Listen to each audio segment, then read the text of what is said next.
Assalamualaikum warahmatullahi wabarakatuh. Perkenalkan, nama saya Dahlia Zulka.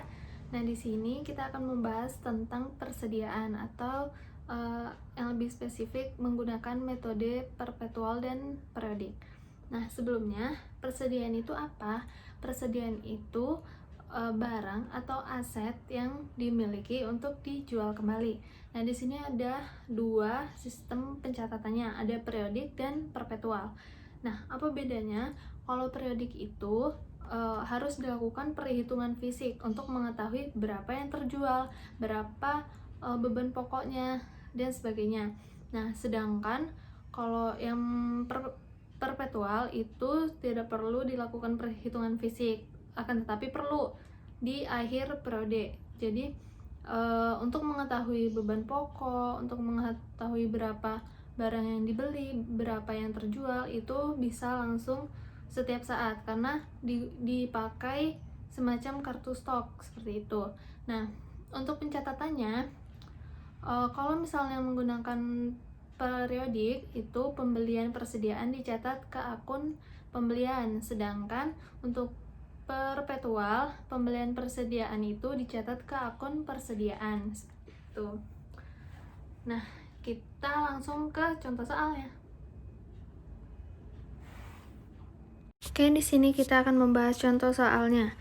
Untuk mengilustrasikan perbedaan antara sistem persediaan periodik dan perpetual, asumsikan bahwa transaksi berikut ini terjadi selama suatu periode untuk PT Lau. Nah, di sini ada persediaan awal 50 unit dengan harga per unitnya 10.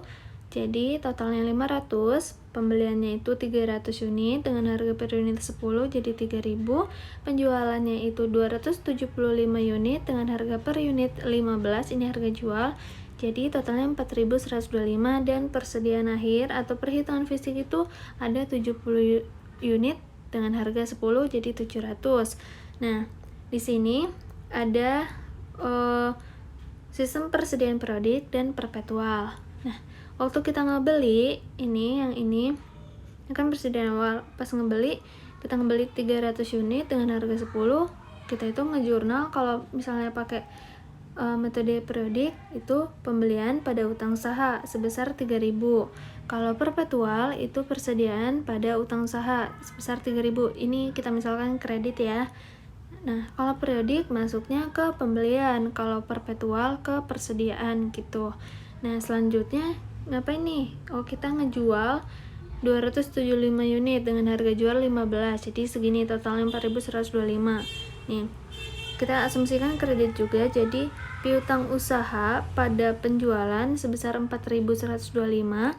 Nah, yang perpetual itu ada 4 akun. Yang pertama itu piutang usaha pada penjualan, ini sama, angkanya juga sama dari harga jual, dan juga beban pokok penjualan pada persediaan, karena persediaan kita berkurang kan.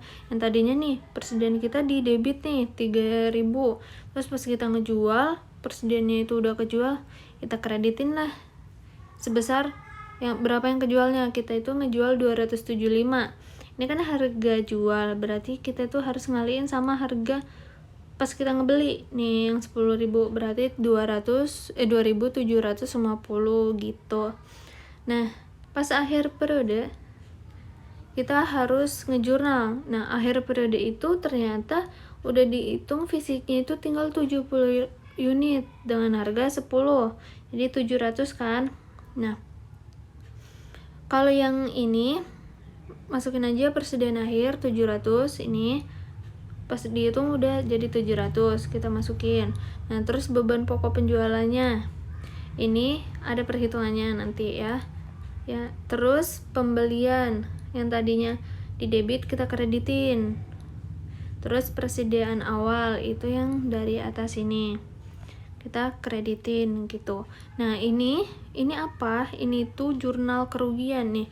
Jurnal penyusunan 50 timbul karena entitas mengalami kerugian yaitu persediaannya 750 tapi aslinya 700. Jadi nih, ini kan misalnya nih kita punya persediaan awalnya 500, terus ngebeli 3.000, berarti total persediaan kita 3.500.000. Pas dijual Ini persediaan kita di kredit 2.750, berarti 3.500 dikurang 2.750 itu kan 750 ya.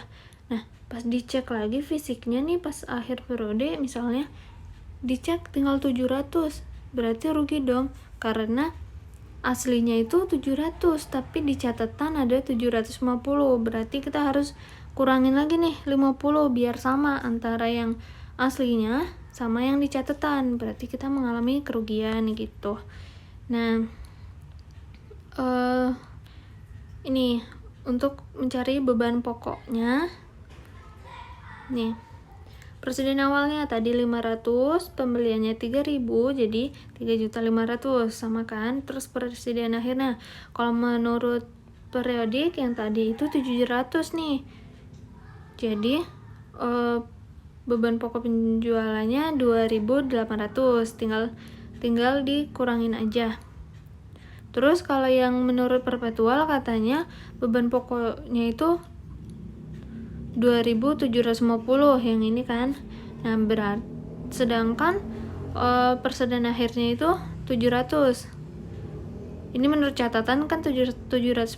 Ini sebelum tahu ya. Kita nyatet 750 nih.